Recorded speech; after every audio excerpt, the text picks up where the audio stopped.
favoritos. Hola, good morning.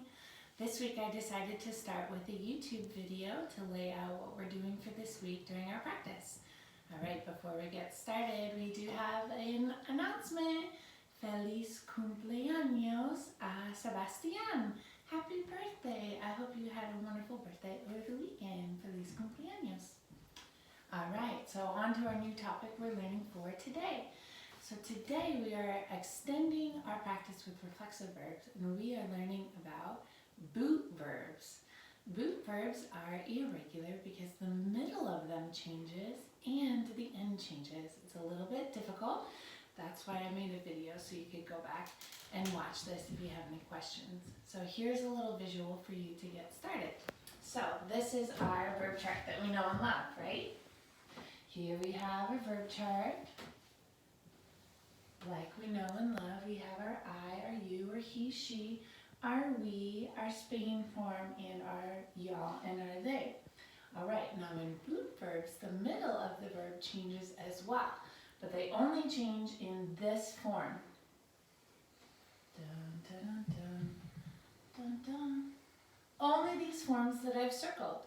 So the yo, the tu, the el, usted, and the ellos, ellas, and ustedes form. Those are the only ones that change. So that means that these ones still change the endings, but they don't change the middle.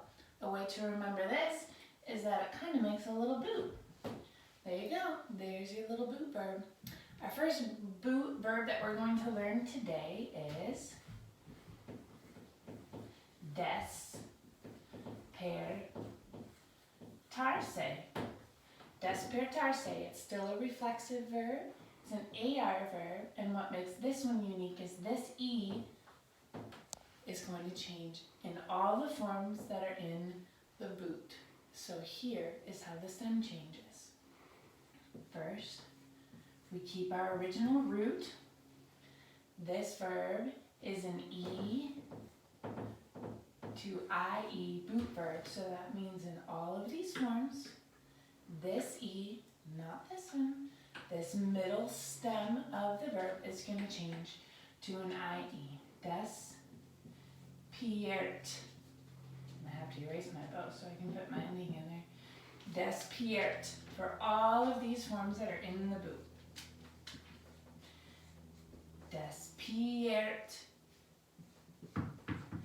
Despiert. And then one more. Despiert. Then I'm going to add the regular endings. This is an AR verb, so our endings for our AR verbs are O, as, We're going to get these in just a second, and our last one is an. Despierto, despiertas, despierta. These ones that are outside of the boot do not have this change. So it goes back to the original root, despair, and then our ending tones. Notice this does not change to an IE. The vosotros we're not going to worry about, and it's outside of the boot. Last thing, it's reflexive, so we still need our reflexive pronouns, and those go all the way at the beginning. So here we go. Me, te, say. Nos goes here way in the beginning, and say I'll squeeze in right down there. Despiertan. This verb means to wake up. There you go. There's your first verb. We're going to do 3 total boot verbs. A little trimmed down from our normal list that we do this time of year. We have despertarse, which means to wake up. We have acostarse, which means to go to sleep, which might not be the same as to sleep. And our last one is vestirse, which means to get dressed. And you will see those on your handout. But keep this visual in mind. It's called a boot verb because of this shape in the conjugation chart. All right, we'll see you on for practice. Hope you're having a good day. Adios, mis amigos.